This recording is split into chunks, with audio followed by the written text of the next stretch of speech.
Do you need an excuse to get a massage? I don't. Anytime. It just feels so good and it's restorative. I love it. Okay, there you go. Thank you. Thank you. You know, there was a recent study that just came out of McMaster University in Canada showing that massage does more than just make us feel good. It actually reduces inflammation and also promotes the growth of mitochondria. So I'm hoping that eventually what will happen is maybe our insurance companies will pay for us to have a massage. Yeah, it's really overdue that a study like this was done. It was interesting. They had just a few people, I think in the vicinity of 10 people, who were exercised to exhaustion on a treadmill. And what they did is they biopsied their muscles, the quadriceps muscles in the front of the thigh. Now you know why there were only 10 people that did that. That's probably right. But they did that before, then they did it immediately after the massage, and did it 2.5 hours later. And what these studies showed was really surprising to everybody, because it was less of a cytokine release, which causes inflammation, so they measured less inflammation in the muscles after the massage was done. And they also found that it was even better 2.5 hours later. So here we now have scientific data that shows that massage is something, Vicki, that really works and is a medical treatment for people who are exercising a lot by making not only less inflammation, but making their energy packets in their cells called the mitochondria actually start to grow. So they're making new mitochondria. This is startling news. And I think it makes it a bona fide medical treatment that should be reimbursed by insurance companies. Well, and if you've ever had massage, you know that it feels good and it can help to loosen you up if you're stiff and that kind of thing. It increases your range of motion, and many times you feel a lot better afterwards. In fact, didn't this study show that it worked as well for pain as taking a non-steroidal anti-inflammatory drug? Oh, at least, yeah. There would be no doubt about that. I know my own experience when I was in Australia playing tennis in the World Championships for my own division. I had pain every day. In fact, I almost didn't make the trip because I was afraid that I wasn't going to be able to play.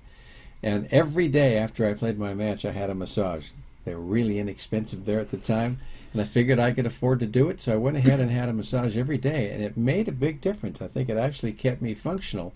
And at that time, that was 10 years ago, I didn't realize that all these biochemical changes went along with it. So I'm a believer of it, and it made me play well. I was very, very comfortable with how that worked. Well, there were other things you did too. You soaked in a bathtub with lavender oil in it. That was the day of the final. I certainly did. I wasn't sure I was going to be able to walk onto the court that day, but I think it was the massage that did the most that kept me able to continue to play in the tournament. Well, you know too, and there are so many different types of massage. There's some that's a little more vigorous than others, and some that's very relaxing, and it helps to reduce your stress. Some of it that helps you to get in touch with emotions that you're carrying around, to help you to release some of those. I think massage is way underrated in terms of its importance and its power. I know in my own personal medical practice, I rely on massage more than any other discipline. And the reason for that is because so many people that come to me have got challenges that are caused by emotional issues that they had in childhood or later that at the time they couldn't deal with them. But all these issues are stored in their muscles, and when you do the right kind of what I call somatic psychotherapy massage, you release those emotions and they come into conscious awareness. And at a time, 10, 15, 20 or more years later, you have the tools you didn't have at the time you developed the problem. Then you have a solution to being able to deal with those issues again. So I find it extremely important. So massage in my practice is the #1 thing.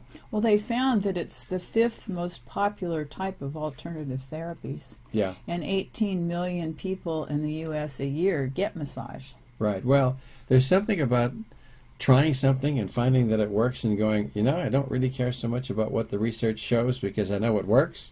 And that's, I think, what people are doing. So we're looking at massage after strenuous exercise particularly, but also if we have the kinds of things like sports injuries or we have emotional issues or any kind of physical disability, massage may be something that's smarter than we thought. And if we go ahead and we recognize that we're going to be increasing mitochondrial activity so we can produce more energy, that we're going to reduce the inflammatory cytokines, and we're going to feel better sooner, a lot more of us are going to be looking to our insurance company to start reimbursing for massage.